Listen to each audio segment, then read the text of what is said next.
안녕하세요. 저는 30대 중반인 여성 구독자입니다. 오늘 제가 말씀드릴 제 사연은 좀 허무맹랑하게 느껴지실 수도 있습니다. 이 일을 직접 겪은 저도 무슨 일인지 정확히 설명할 수 없는 일로 벌어진 일이니까요. 제 사연이 끝나고도 쉽사리 믿기 힘든 제 사연을 지금부터 설명해 보겠습니다. 남편과 저는 연애를 하던 중 아이가 생겨 갑작스럽게 결혼해야 했습니다. 남편은 좋은 사람이었고 저 역시 그런 남편과 결혼을 당연하게 꿈꿨지만 임신으로 인해 급하게 결혼해야 할 줄은 저도 예상 못했어요. 그래도 다행히 남편이 믿음직스럽게 저와 아이를 책임지겠다고 말해주어 결혼을 결심할 수 있었죠. 이제 결혼 허락을 받기 위해 시어머니를 만나 뵈어야 했습니다. 하지만 안타깝게도 저는 시댁에서 환대를 받지 못했습니다. 혼전 임신이 잘한 일은 아니지만 그래도 기쁜 소식이니 시어머니가 저희 둘 사이의 아이를 축복해 주기를 바랬는데 시모는 제가 고아라는 이유로 저를 끔찍이 싫어하며 제가 그 집 문지방을 채 밟기도 전에 제 뺨을 때렸어요. 그러고는 제 머리채를 잡고 이리 끌고 저리 끌고 다니는 시모에 의해 저는 생전 겪어본 적 없는 모진 대접을 받아야 했습니다. 이년이 어디 남의 귀한 아들을 꼬셔서 일을 벌여? 너 솔직히 말해봐라. 너 우리 아들 발목 잡으려고 일부러 임신한 거지? 너 같은 고아년이 어디 가서 결혼도 못하고 버려질까 봐서 순진한 우리 아들 꼬신 거지? 야 이년아. 내가 너 같은 고아 며느리 들이려고 우리 아들을 그 고생하면서 키운 줄 알아? 사짜 며느리는 아니더라도 적어도 부모 살아있는 멀쩡한 집 딸이어야지. 어디서 가진 것도 없고 근본도 모르는 게 우리 집에 시집을 올 생각을 해? 인생이 시궁창이라고 남의 인생도 시궁창 만들어야 속이 편하겠냐? 나쁜 년, 못된 년. 너 때문에 우리 아들 앞길 막혔어 이거사. 시모를 처음 만났던 그날 저는 차마 입에 담기도 어려운 욕들을 시모에게 들어야 했습니다. 남편이나 저나 서로 사랑해서 만났을 뿐인데도 그게 죄가 되는지 저는 귀한 남의 집 아들 앞길을 막은 못된 며느리로 욕을 먹어야 했습니다.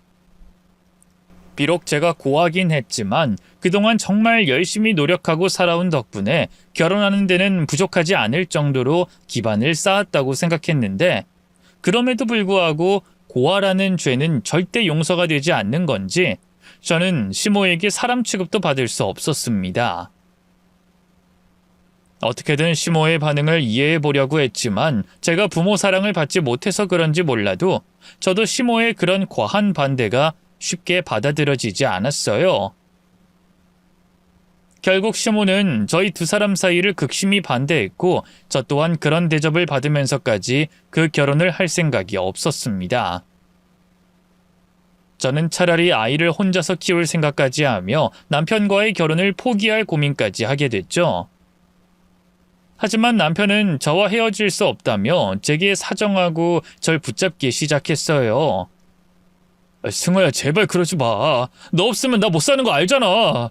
그리고 뱃속에 우리 아이는 어쩌려고. 아이는 내가 잘 키울게. 나도 성민 씨랑 잘해보려 했어. 그런데 성민 씨 어머니께서 저러시는 이상 우리 관계는 끝까지 갈 수 없어. 내가 고아라서 싫다고 하시는 어머니를 내가 어떻게 감당할 수 있겠어? 그 집에서 계속 사람 대접 못 받고 사느니 차라리 혼자가 나아. 제발 그런 말 하지 마. 엄마가 너무했다는 건 나도 인정해. 나도 화 많이 났고 엄마한테 말씀도 드렸어. 하지만 그렇다고 나와 결혼을 포기하겠다니 그건 너무 심하잖아. 우리 뱃속의 아이를 생각해서라도 다시 한 번만 생각해주면 안 될까? 내가 다시 생각하면 뭘 해? 정작 어머니께서 나를 받아들이지 못하겠다고 하시는데 나라고 고아인 주제에 내 자식까지 아빠 없는 아이로 키우고 싶겠어? 하지만 어머니께서 그러시는 걸 내가 어떻게 해? 엄마는 내가 어떻게든 설득할게. 그건 내가 어떻게든 해볼 테니까 나한테 조금만 시간을 줘. 그리고 결혼해서도 엄마가 너 괴롭히지 않게 내가 잘할게. 우리 엄마는 내가 막을 테니까 나보고 참아줘. 진짜로 나 한 번만 믿어줘 승아야. 남편은 저와 헤어질 수 없다며 끝까지 저를 붙잡고 애원했습니다. 그리고 저를 반대하는 시모를 설득하겠다며 제가 보기에도 안타까울 정도로 고생을 자처했어요. 어떻게든 시모를 설득하겠다고 용을 쓰는 남편을 보니 저도 마음이 흔들릴 수밖에 없었죠. 거기다 가장 결정적으로는 뱃속의 아이가 걱정이었어요. 부모의 사랑을 받으며 자라도 모자랄 아이에게 아빠의 자리를 빼앗는 게 맞는지 확신이 들지 않더라고요. 부모의 빈자리는 고아로 지낸 제가 누구보다 잘 아는 일이었기 때문에 살아오면서 부모의 부재로 겪어야 했던 불합리하고 어려운 일들을 떠올리면 저는 제 자식만큼은 그런 어려움을 모르게 하고 싶었습니다. 물론 제가 있으니 엄마의 빈자리는 채워줄 수 있겠지만 부모 사랑이 뭔지도 모르는 제가 남편의 몫까지 아이에게 해줄 수 있을지는 저도 자신이 없었어요. 그래서 저는 결국 남편의 말에 마음을 돌리게 됐고 남편이 가까스로 시모의 마음을 돌리게 되며 저희는 무사히 결혼식을 올릴 수 있게 됐습니다. 하지만 제가 남편과 결혼한 후에도 시모는 여전히 저를 못마땅해 했어요. 자식의 부탁이라 어쩔 수 없이 며느리로 받아들이긴 했지만 사람 대 사람으로는 제가 미운 게 분명한 듯 보였습니다. 그래서 시모는 사사건건 제게 시비를 걸었고 저를 괴롭히지 못해 안달이었죠. 그나마 불행 중 다행이라면 제가 일이 바쁘다 보니 시모에게 붙들려 있을 시간이 별로 없었다는 겁니다. 저는 원래 하던 제 가게 일에 남편의 사업까지 돕느라 너무 바빴거든요. 그래서 웬만해서는 시모와 제가 단둘이 있을 일이 없었죠. 그러자 시모는 저를 마음껏 괴롭히지 못해 약이 올랐는지 기어이 나를 잡아서 저를 괴롭히려고 했습니다. 하지만 그마저도 남편이 눈치껏 차단해 주어 무사히 피할 수 있었죠. 덕분에 저는 예상했던 것만큼 힘든 시집살이를 하지 않을 수 있었습니다. 모두 늘 저를 생각하고 챙겨주는 남편 덕분이었어요. 그렇게 안심하며 잘 지내던 어느 날, 저희 부부에게 큰 어려움이 닥치게 됐습니다. 남편이 하던 사업이 갑자기 어려워졌고 저도 임신한 몸으로 더 이상 가게를 운영하기 어려워진 이유로 저는 제 가게를 정리하고 남편을 돕기로 했어요. 남편과 제가 같이 하다 보면 인건비도 아끼고 어떻게든 해결 방법이 있을 거라고 생각했지만 그런데도 남편의 사업은 점점 더 어렵게만 됐죠. 그러다 결국 사업에 운명이 걸려있던 경쟁 입찰에 실패하면서 남편의 사업은 크게 실패하게 됐고 그 충격이 컸는지 남편이 쓰러지고 말았습니다. 아무래도 그동안 사업을 일으켜보겠다고 매일 밤을 새우며 일을 한 데다가 사업 실패에 대한 충격으로 몸이 더 이상 버티지 못했던 것 같아요. 곧 태어날 아이를 위해서라도 열심히 하려던 남편의 마음을 누구보다 잘 알고 있던 저는 그런 남편이 안타깝기만 했습니다. 저는 그런 남편을 걱정하며 제 몸에 무리가 간다는 걸 알면서도 옆에서 지극정성으로 남편을 보살필 수밖에 없었어요. 거기다 그때는 따로 간병인을 구할 여력도 없고 도움을 구할 곳이 없는 탓에 제가 남편을 챙길 수밖에 없었죠. 그리고 그런 일들이 역시나 큰 무리가 됐는지 저는 결국 아이를 유산하게 되고 말았습니다. 너무 안타깝고 슬픈 일이었지만 당시에는 유산의 아픔보다는 당장의 현실이 걱정이었어요. 아이는 또 가질 수 있고 저도 얼른 몸을 추스르고 남편을 보살피면 되겠지만 더 큰 문제는 남편의 사업이 망하고 집까지 팔아야 해서 저희가 오갈 곳이 없어졌다는 것이었습니다. 그래서 저희는 어쩔 수 없이 시댁으로 들어가게 됐어요. 그때까지만 해도 저는 저를 미워하는 시모가 합가를 반대할 거라고 생각했습니다. 그런데 웬일인지 시모는 생각 외로 저희 부부와의 합가를 반기더라고요. 하지만 제 고난은 그때부터 시작이었습니다. 어떻게든 저를 괴롭히고 싶었던 시모는 제가 시댁살이를 하면부터 저를 괴롭히려고 잔뜩 벼르고 있었던 거였어요. 그래, 네가 기어이 내 아들을 망쳤구나. 고아년 들이면 집안 망한다고 그렇게 얘기를 하고 말렸는데도 엄마 말 듣질 않더니 내 아들이 너 같은 거랑 결혼을 하는 바람에 결국 적골이 된 거 아니냐? 이게 다 너 때문이지. 너 아니었으면 멀쩡하던 내 아들이 왜 쓰러져? 네가 잘했으면 우리 아들이 아플 일이 있겠냐고. 그렇게 내 아들 망가뜨렸으면 미안한 줄 알고 조심히 살 것이지. 뱃속에 애까지 잃어버리고 네가 아주 아내로서 엄마로서 잘하는 짓이다. 너 뱃속에 애가 졌다고 우리 집 기어들어왔으면서 결혼하자마자 애 잃은 건 또 뭐 하는 짓이니? 엄마라는 게 애도 못 지키고 못하는 거냐고?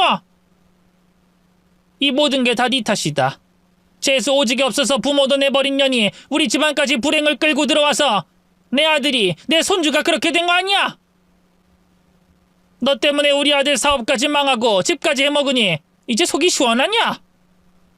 시몬은 남편의 건강과 제 유산, 그리고 사업 실패까지 모든 것을 제 탓으로 돌렸습니다. 이유도 없이 그저 제가 고아라서, 재수가 없는 인간이라서 시댁에 불행을 끌고 들어온 거라고 말하며 저를 원망하더라고요. 그런 말을 들으니 가슴이 찢어지는 듯 아팠지만 저는 참을 수밖에 없었습니다. 솔직히 저 스스로도 제 노력이 부족해서 이런 일이 벌어진 건 아닌가 하는 자책이 있었기에 시모의 악담도 그냥 이해하고 할 수밖에 없었어요. 다들 힘든 시기에 제가 괜히 소란을 벌이면 안 된다 싶은 생각을 했죠. 그리고 지금 당장은 남편의 회복이 우선이기에 다른 것을 생각할 겨를도 없었습니다. 그래서 저는 모진 시집살이와 유산의 아픔을 느낄 새도 없이 남편을 보살피고 재활치료를 하는데 온 시간과 힘을 쏟아부었어요. 제가 그렇게 남편만 생각하고 챙기더라도 한없이 부족한 시간이었습니다. 그런데 그렇게 제가 남편을 위해 노력하는 와중에도 시몬은 절 도와줄 생각이 없더라고요. 제 앞에서는 여자를 만나 고생하는 아들이 안타깝다며 그렇게 악담하면서 정작 아픈 남편의 치료를 위해 노력하는 제게 집안일을 시키며 회방을 놓기 일쑤였어요. 제가 없으면 꼼짝 못하는 남편의 상태를 뻔히 알면서도 자꾸 저를 괴롭히고 일을 시키는 게 참 너무하구나 싶더라고요. 결국 이러려고 합가를 반겼던 건지 시몬은 그동안 제게 못했던 괴롭힘을 부리기 위해 갖은 수를 쓰는 게 눈에 보였습니다. 거기다 그렇게 부려먹고 일을 시키면서도 제 흠을 잡고 욕하는 건 빼먹지 않았죠. 으이그 고아라고 일하는 꼬라서니 봐라. 아무리 보고 배울 부모가 없었다고 그래도 그렇지 넌 뭐 하나 제대로 하는 게 없냐? 이러니까 네가 욕을 먹지. 너 하는 거 보면 내가 욕을 안 할 수가 있니? 사랑받으려고 노력해도 모자랄 판에 시키는 것도 제대로 못하니 내가 너를 예뻐하려고 해봐야 예뻐할 수가 없다. 너 이렇게 욕 많이 먹는 거 보니 아주 오래 살겠구나. 우리 아들은 여자 잘못 만나서 누워서 저러고 있는데 넌 아주 혼자 장수하겠어. 나쁜 년. 매번 그런 식이었어요. 정말 매일같이 말이죠. 이후 쳇바퀴 같은 나날들을 보냈습니다. 평소와 똑같은 시간에 눈을 떴고 눈을 뜨자마자 옆에 있는 남편이 괜찮은지부터 확인했어요. 남편의 몸 상태를 확인한 뒤에는 어제보다 나빠지지 않았다는 것에 감사해하고 주방으로 나와 아침 준비를 했죠. 그리고 시간에 맞춰 일어난 시모에게 들어야 할 이유가 없는 욕을 들었어요. 쓰는 단어는 다르지만 맨날 듣는 욕을 듣고 난 뒤에는 간이 맞지 않다며 입맛에 맞는 음식이 아니라며 핀잔을 들어야 했습니다. 식탁에서 아침을 먹는 내내 시모에게 욕을 먹은 뒤에는 설거지와 뒷정리를 하고 남편 아침 식사를 챙겨야 했죠. 남편 아침을 챙기는 건 유동식을 숟가락에 퍼서 입에만 넣어주는 그런 간단한 일이 아니었어요. 마비된 남편의 몸을 일으켜 세웠을 때 남편의 온몸이 경련하듯이 흔들렸거든요. 이를 방지해주는 벨트가 있었긴 했지만 그것만으로는 역부족이었고 저 혼자서 흔들리는 남편의 몸을 붙잡으며 음식까지 먹이는 건 쉽지 않은 일이었습니다. 시모가 남편을 붙잡아 주거나 제가 붙잡고 있는 동안 숟가락으로 먹여준다면 저도 저지만 남편도 고생을 덜 했을 텐데 시모는 제가 남편 밥을 먹을 때 방 근처도 오지 않았고 눈길도 주지 않았어요. 그러다 보니 남편 밥을 다 먹고 나왔을 땐 제 몸이 땀범벅과 유동식 범벅이 되어 있었습니다. 그렇게 방을 나오면 시모의 비아냥거리는 말을 또 들어야 했고요. 이후부터는 이런 일의 반복이었어요. 시모에게 욕을 먹고 집안일을 하고 남편 밥을 먹이고 몸 상태를 확인하고 재활 운동을 하고 또 어느 날은 병원으로 가서 남편 재활을 돕고 또 돌아와서 시모가 시킨 일을 하면서 욕을 먹고 또 저녁을 먹고 또 욕을 먹으며 집안일하고 남편을 확인하고 그러다 시모도 잠자리에 들고 남편 자는 것까지 확인하면 그제야 저도 제 몸을 누이고 쉴 수 있었습니다. 믿지 못할 진실이 눈앞에 펼쳐졌던 그날 역시도 처음엔 그 쳇바퀴 같은 일상처럼 시작됐어요. 다만 다른 점이 있었다면 그전까지는 남편 병원에서 재활치료를 받는 동안 잠자코 가만히 있던 시모가 갑자기 심술을 부렸다는 거였죠. 성민이 치료받으러 들어갔냐? 네, 어머님. 이제 막 도착해서 그이 치료받고 있어요. 성민이 받는 그 재활치료 그거 1시간 반 정도 걸린다고 했지? 그럼 너 지금 집으로 당장 좀 와라. 내가 너 시킬 일 있으니까. 지금요? 무슨 일 때문에 그러시는데요? 급한 일 아니라면 이 치료 다 받고 집에 가서 하면 안 될까요? 옆에 치료사분들께서 계시긴 하지만 그래도 보호자가 자리를 지키고 있어야 해서요. 급한 일이니까 부르는 거 아니야? 그리고 네 말대로 병원 치료사가 옆에 있는데 네가 왜 자리를 지키고 있어? 네가 무슨 도움이 된다고? 도움이 된다는 게 아니라 급작스럽게 어떤 상황이 발생하면 보호자인 제가 결정을 내려야. 그게 무슨 말이야? 넌 성민이한테 또 무슨 일이 생기길 바라는 거야? 아니면 그런 일이 생길 거라고 믿는 거야? 그게 아니라 만에 하나 그런 일이 생기는 경우엔 제가 자리를 지키고 있어. 그런 일이 없을 거라고 생각해야지. 아니, 없을 일이지. 네가 맨날 그런 쓸데없는 생각을 하니까 나쁜 일이 현실에서도 벌어지는 거 아니냐? 그래서 성민이가 쓰러진 거 아니야?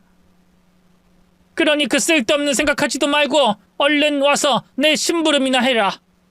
네? 급한 일이라는 게 어머님 심부름인가요? 어머님, 정말 급한 일이면 모르겠는데 그런 게 아니면 자리를 비울 수 없어요. 급한 일이라고 급한 일! 내 친구가 조금 있으면 자기 자식 따라서 외국으로 나가. 걔는 며느리를 잘 들여서 집안도 더 화목해지고 아들 하던 사업도 잘 돼서 아들 며느리 덕분에 외국 나가서 살 거라고. 그런데 내가 저번에 내 친구 만났을 때 전해주지 못한 게 있어. 그걸 네가 제 시간에 맞춰서 가져다 줘야 한다고. 지금 못 주면 걔가 언제 들어올지 모르고 해외 택배를 붙이면 똥이 비싸다고 그러니까 네가 갔다 와야지. 어머님, 그럼 제가 퀵을 부를게요. 주소를 불러주세요. 그게 더 빠르고 확실할 거예요. 그 사람들을 어떻게 믿고 맡겨? 이게 진짜 심부름하기 싫어서 엄청 꾀를 쓰네. 너 내가 전부터 의심은 하고 있었는데 오늘 네가 하는 행동 보니까 확실해진다. 너 네 남편 재활치료한다는 핑계로 놀지? 너 지금 병원에 있는 건 맞아?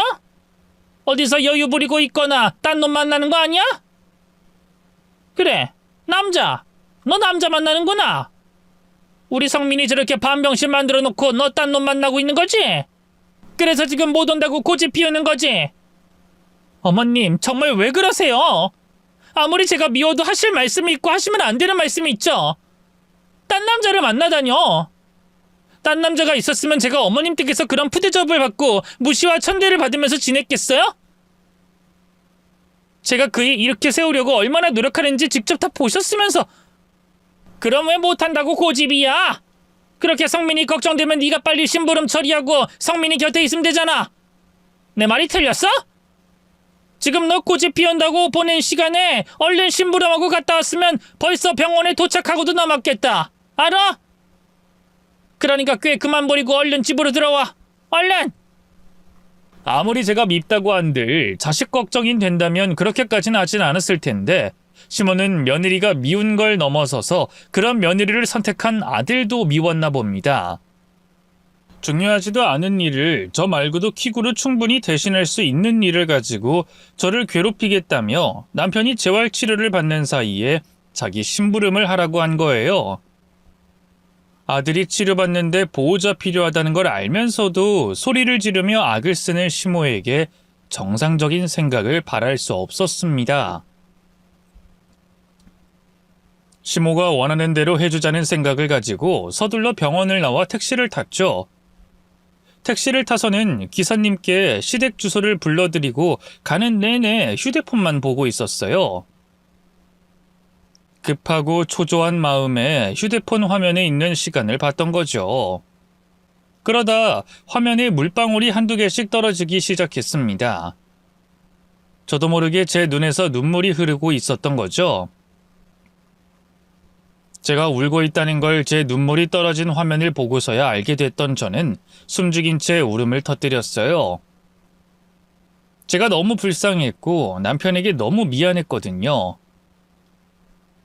남편과 제가 이런 일을 겪는 것도 너무 힘들었고 유일하게 힘이 되어줘야 하는 시모라는 사람이 지독하게 사람을 괴롭히는 것도 힘들었습니다.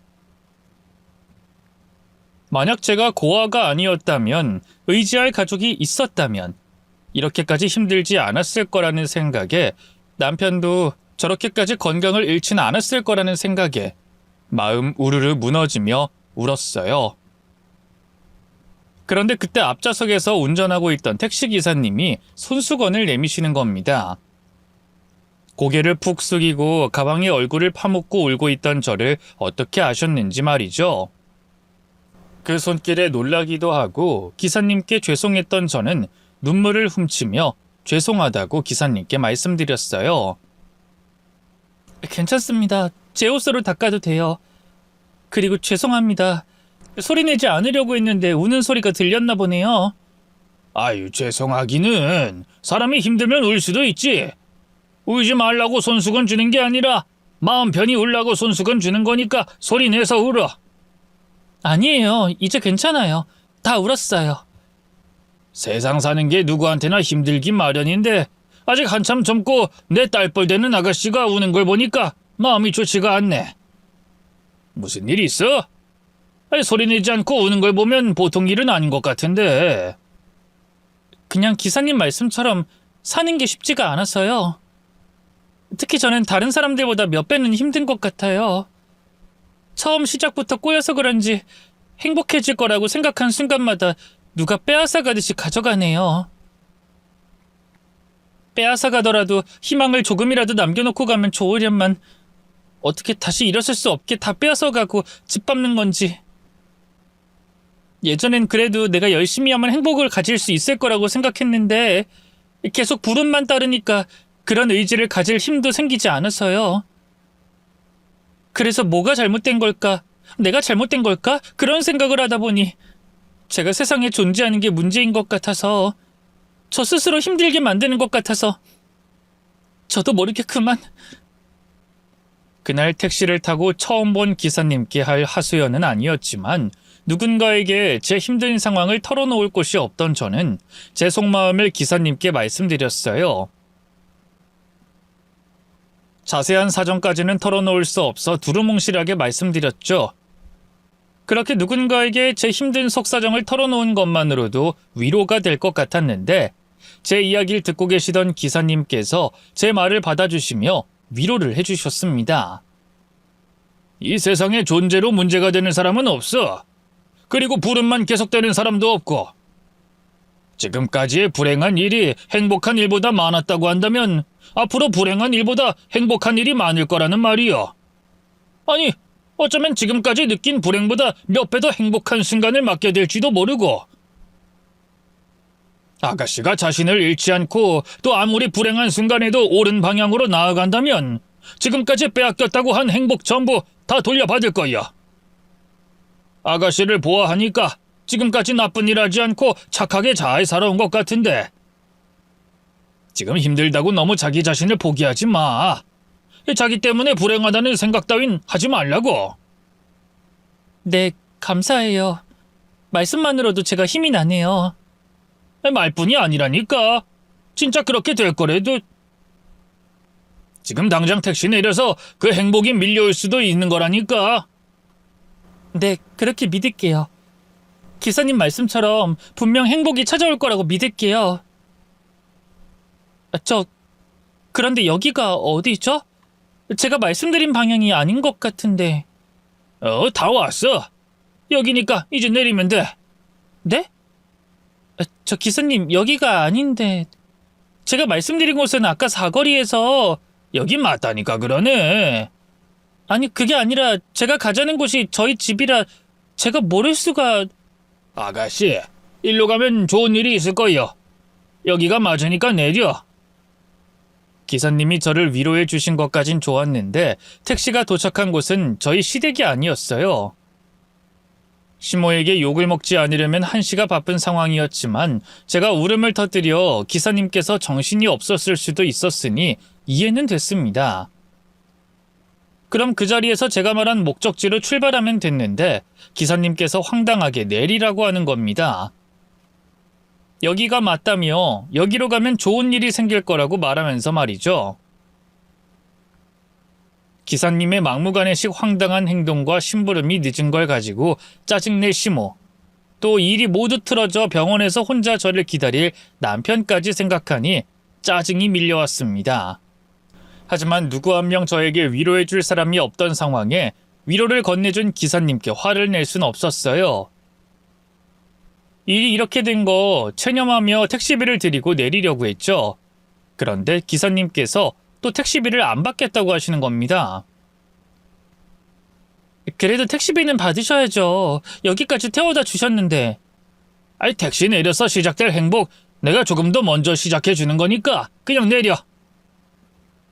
오히려 나 택시비 주겠다고 이렇게 붙잡고 있는 게 나 영업하는데 방해하는 거야. 그러니까 돈 도로 넣고 내려서 일로 가. 네, 알겠습니다. 오늘 좋은 말씀해 주셔서 감사드려요. 그럼 가보겠습니다. 감사는 무슨? 착하게 또 열심히 살아줘서 내가 더 감사하지. 그럼 나중에 또 만날 수 있으면 만나자고. 뜻을 알 수 없는 행동과 말을 남기신 기사님은 그렇게 택시를 몰고 사라지셨어요. 멀어지는 택시를 한동안 봤던 저는 다시 시댁으로 돌아갈 택시를 잡으려고 했죠.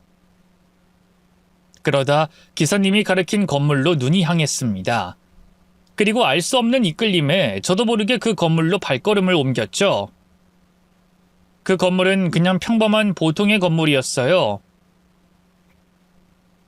5층짜리 적벽색 건물이었는데 기사님이 말한 것처럼 좋은 일이 벌어질 것 같은 건물은 아니었습니다.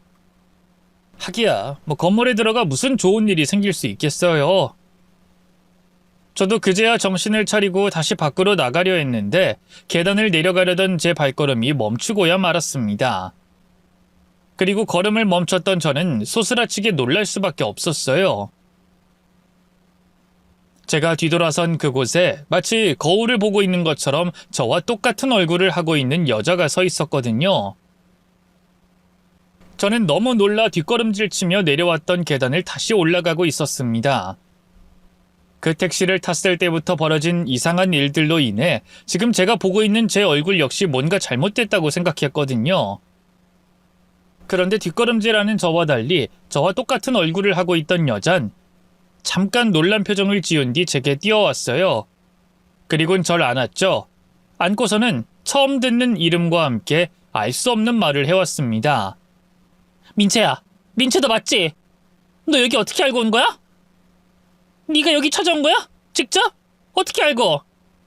그것도 지금 내가 여기 있는 걸 어떻게 알고? 네? 그게 무슨 말씀이세요? 그리고 이것 좀 놔주세요. 사람을 잘못 보신 모양인데 저 그 민채라는 사람 아니에요. 제 이름은 승아예요. 박승아. 너 지금 무슨 소리 하는 거야? 내 얼굴 안 보여? 너랑 똑같은 얼굴 안 보이냐고? 너 민채잖아. 네가 민채가 아니면 누구야? 나랑 똑같은 얼굴을 할 사람이 민채 말고 어딨어? 쌍둥이 우리 둘뿐인데. 쌍둥이요? 그러니까 나랑 그쪽이 쌍둥이라고요? 그래서 얼굴이... 뭐야, 너 아무것도 기억을 못하는 거야? 뭘 알고 찾아온 게 아니라 그냥 온 거라고? 내가 누군지 모르겠어? 저 어렸을 땐 고아원에 맡겨져서 다른 기억은 없어요. 그런데 그쪽은 왜 저와 다르게 기억이... 아, 잠깐만. 혹시 이민승 씨세요? 그래. 너 언니 이름은 기억하는구나. 아예 기억이 없는 건 아니구나. 하긴 우리가 쌍둥이라서 얼마나 붙어 다녔어. 평소에도 붙어 다니고 싸워서 서로 얼굴 안 보더라도 붙어 다니고 옛날 나랑 같이 있었던 기억은 나는 거지? 그런 거지? 아니요, 기억은 없는데 제가 살면서 모르는 사람들이 꽤 자주 저를 다른 사람과 착각하고 아는 척했거든요. 그때마다 들었던 이름이 이민승이었는데 그래서 누구길래 매번 나랑 착각하나 궁금했었는데 내가 쌍둥이였구나. 아, 그래. 나랑 아는 사람들이 네 얼굴을 보고 나랑 똑같으니까 착각한 거야. 나도 가끔 나랑 닮았다는 사람을 봤다고 얘기를 듣긴 해서 널 봤다는 장소를 찾아가기도 하고 수소문한 적도 있었거든. 그런데 소득이 없어서 정말 닮은 사람이라고만 생각했는데 어쩌면 널 더 일찍이 찾을 수도 있었는데. 그러네요. 좀 더 일찍 만날 수 있었을 텐데. 그런데 어떻게 언니는 저를 기억해요? 아까 말한 것처럼 우리가 쌍둥이라면 기억도 같이 가지고 있어야 하는데 저는 어렸을 때 버려져서 고아원에서 자란 기억밖에 없거든요. 아니야. 너 잃어버린 게 7살 때야. 너 잃어버리고 아빠랑 엄마가 널 얼마나 찾아다녔는데. 나도 맨날 동네에서 너 찾는다고 돌아다녔고. 그럼 제가 버림받은 게 아니라고요? 7살 때까지 부모님과 언니와 같이 살았다고요? 버리긴 누가 버려. 너 아빠 엄마가 우리를 얼마나 사랑하셨는지 기억 안 나? 너 잃어버리고 아빠 엄마가 너 찾으려 얼마나 고생을 많이 하셨는데. 제가 기억이 없어서 지금까지 오해하고 있었구나. 그것도 모르고. 그럼 언니, 부모님께서는 건강히 잘 계시죠? 부모님 뵐 수 있는 거죠? 그러니까 그게 아빠는 20년 동안 널 찾아다니시다 5년 전에 병으로 세상을 떠나셨어. 그리고 엄마는 그때부터 몸이 조금씩 안 좋아지시더니 지금은 거동이 불편하신 상태까지 되셨고. 네? 아빠가 돌아가셨다고요? 엄마는 아프시고요? 아니 어쩜 이럴 수가. 이제야 찾았는데, 이제야 만날 수 있게 됐는데. 모두 저 때문이에요. 제가 부모님께 버려졌다고 생각해서 가족 찾을 생각을 하지 않아서 저 때문에. 저는 부모님께 버림받은 아이가 아니었습니다. 제 기억에는 없지만 7살 때까지 부모님과 쌍둥이 언니와 함께 살며 사랑을 많이 받았던 아이라고 했어요. 그런데 어느 날 밖에 놀러간 제가 저녁이 다 되도록 집으로 돌아오지 않았고 사라졌다고 했죠. 제가 사라진 그날 무슨 일이 있었는지는 지금까지도 알 수 없고 저 역시 기억이 나질 않아요. 아마 가족과 떨어졌다는 충격으로 인해 제 뇌에서 스스로 기억을 봉인한 것 같다고 하는데 아직도 그 봉인된 기억이 열리지 않았거든요. 어쨌든 저에게는 저를 애타게 찾는 가족이 있었습니다. 그리고 저를 보고 아는 척했던 수많은 낯선 이들이 저와 똑같이 생긴 언니의 지인들이었고요.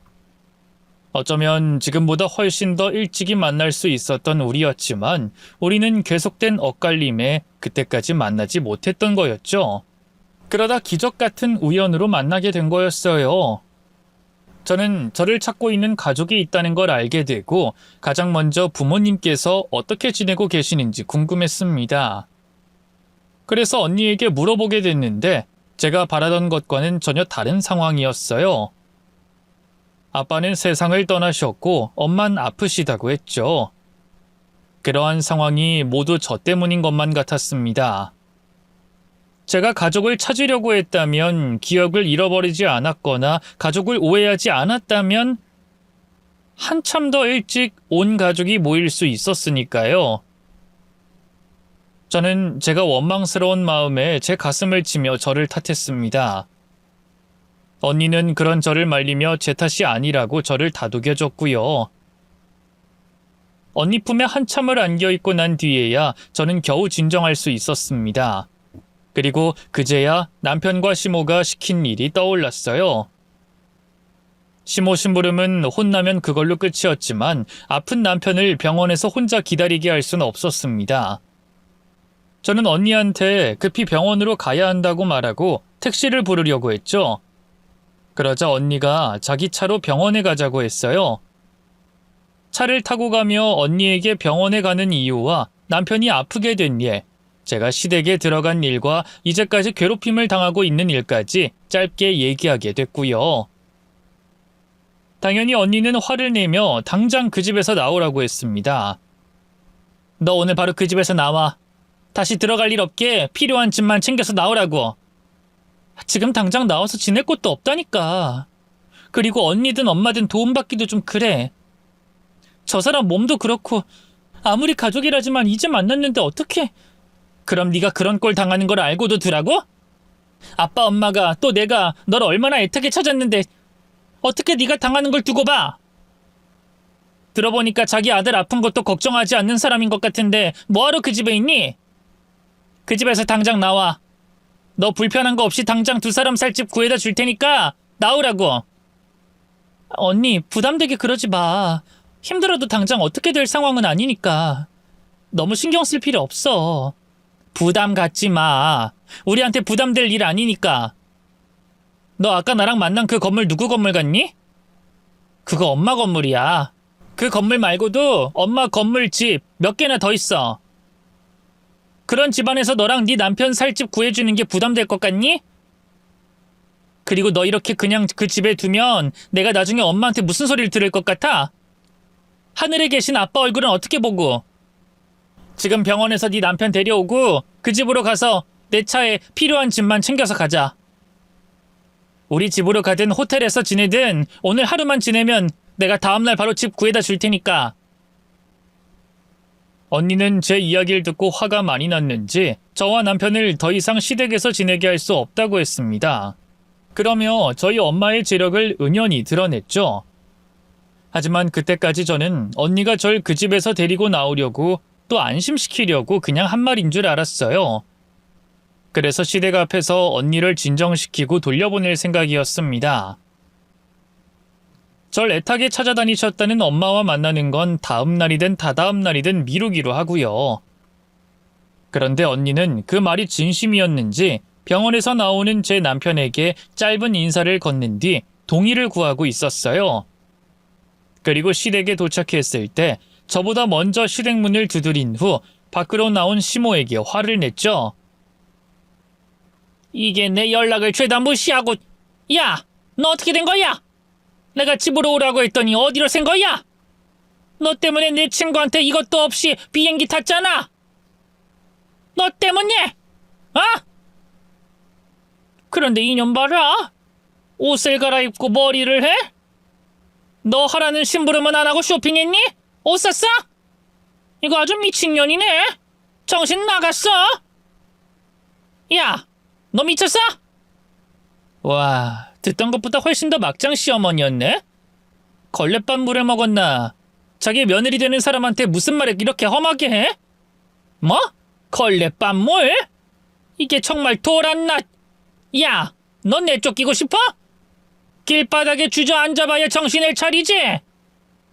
안 그래도 오늘 이 시간 이후로 내 동생 아줌마 집에 안 들어올 거니까 걱정하지 말아요. 아니, 이제 걱정을 해도 혼자서 늙어 죽을 아줌마 걱정을 해야지. 뭐? 동생? 이게 드디어 미쳤구나. 네가 이제 우리 아들 반병신 만든 것도 모자라서 시어머니가 정신 나간 며느리 수발들게 만드는구나. 네가 미쳤어. 그래, 미쳤다 이 아줌마야. 내가 매부를 봐서 머리채는 안 잡으려고 했는데 안 잡을 수가 없는 아줌마네. 그 걸레 같은 입으로 내 동생 가슴에 얼마나 많은 못을 박았겠어. 아! 언니는 시모의 머리채를 잡고 뒤흔들다 집어던지듯이 패대기 쳤어요. 시모는 그대로 바닥에 쓰러졌고 차 밖에 나와 있던 저와 눈을 마주쳤습니다. 그리곤 잠시 사고가 멈춘 듯이 저와 언니를 번갈아 봤죠. 뭐야? 여기 하나, 저기 하나. 아니 어떻게 이런 일이? 내가 지금 꿈을 꾸나? 꿈 아니야 이 아줌마야. 그러니까 얼른 일어나.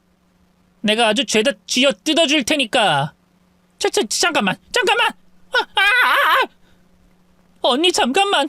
내가 정리할게. 내가 정리해야 끝나는 일이기도 하잖아.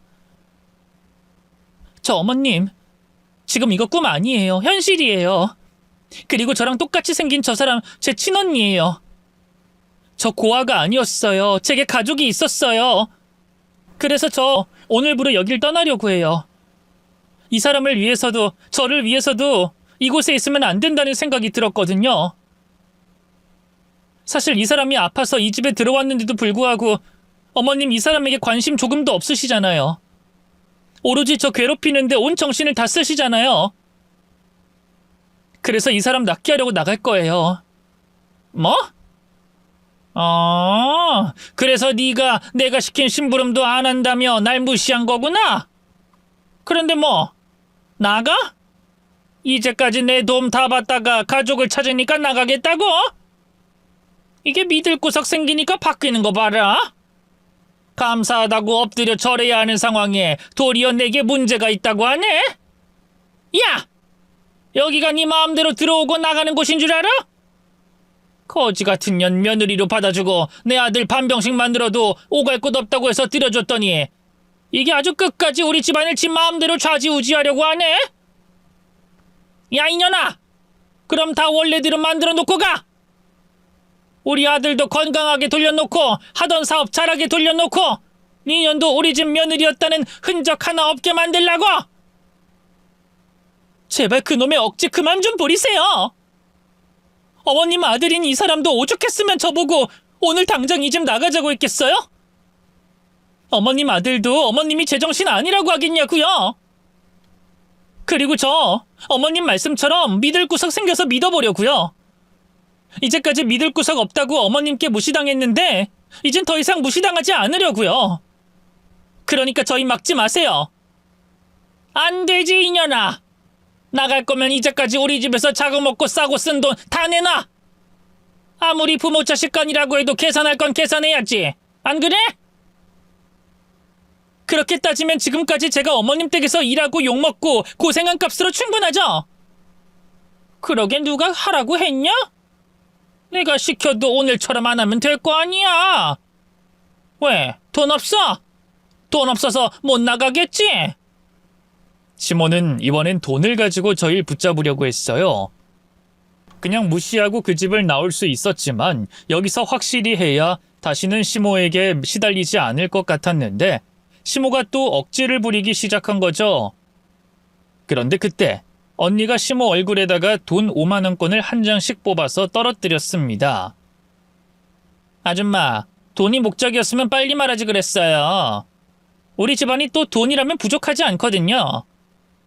우선 내가 내 지갑에 있는 돈 다 주고 모자란 건 애들 집 옮기는 사이에 뽑아다가 줄 테니까 얼마인지 말만 해요. 그리고 먼저 돈 얘기 꺼내서 그러는데 돈까지 받아놓고 딴소리하면 나도 가만히 안 있을 거예요. 아니, 우리 엄마가 이 얘기 들으면 아줌마 가만 안 둘 거라니까요? 얼마 만에 찾은 딸인데 이런 일 당하는 걸 보고만 있겠어요? 안 그래요? 아까 내가 아줌마 던지는 거 봤죠? 나랑 우리 엄마 민채 일이라면 눈 뒤집고 배는 거 없는 사람이니까 직접 꺼낸 그 말 지켜요. 네? 뭐? 집에 돈이 많다고? 시몬은 그제야 제 옆에 있던 차로 눈이 돌아갔습니다. 고급 외제차를 보곤 언니가 한 말을 믿는 모습이었죠. 아니 안 믿어도 어쩌겠어요.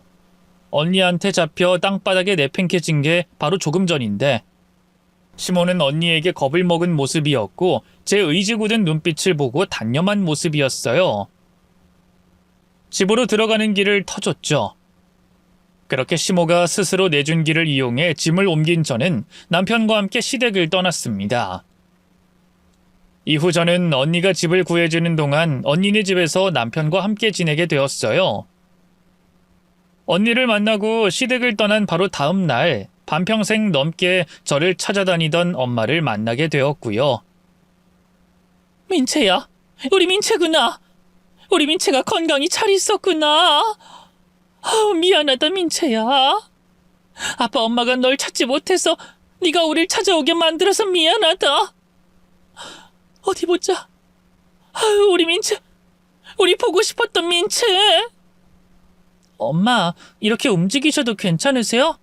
앉으세요. 저 이제 어디 안 가니까. 걱정하지 마시고 무리하지 마세요.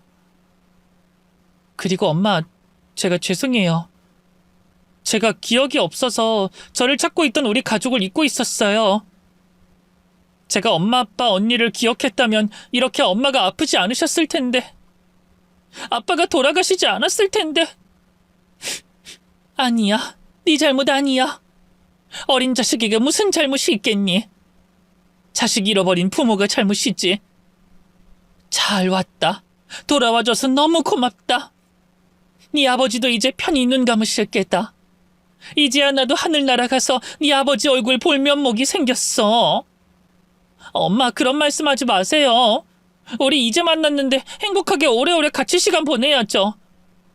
얼른 일어나세요. 얼른 건강해지세요. 제가 못다한 효도 열심히 할게요.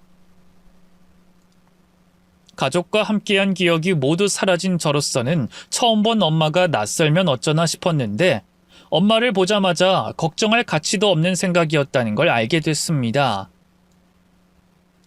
고아였던 저라서 더 확실히 알 수 있는 점이었는데 가족 앞에서는 얼마간 떨어져 있고 기억이 있고 없고 그런 게 중요한 게 아니더라고요. 그냥 애틋하고 감사하고 고맙고 또 미안하고 그게 가족이라는 걸 알 수 있었어요. 엄마와 애틋한 시간을 보내게 됐죠. 다만 엄마에게는 저에게 얼마 전까지 있었던 일에 대해서 말하지 않기로 했습니다. 몸이 좋지 않으신 엄마께서 제가 시모에게 당한 일을 듣고 건강에 영향이 있으면 안 될 것 같아서 언니와 함께 말하지 않기로 했거든요. 엄마 몸이 다 나으시면 그때 모든 걸 설명해 드리기로 했죠. 그래서 엄마에겐 시댁을 나온 이야기를 하지 않고 남편 몸이 안 좋아 언니 집에서 도움을 받고 있다는 말만 했습니다. 엄마 집에도 남는 방이 있었지만 혹시나 제가 실수해서 제가 고생하고 괴롭힘을 당했던 일을 알게 되거나 시모가 찾아와서 일이 밝혀질까봐 언니 집에서 계속 지내게 되었고요.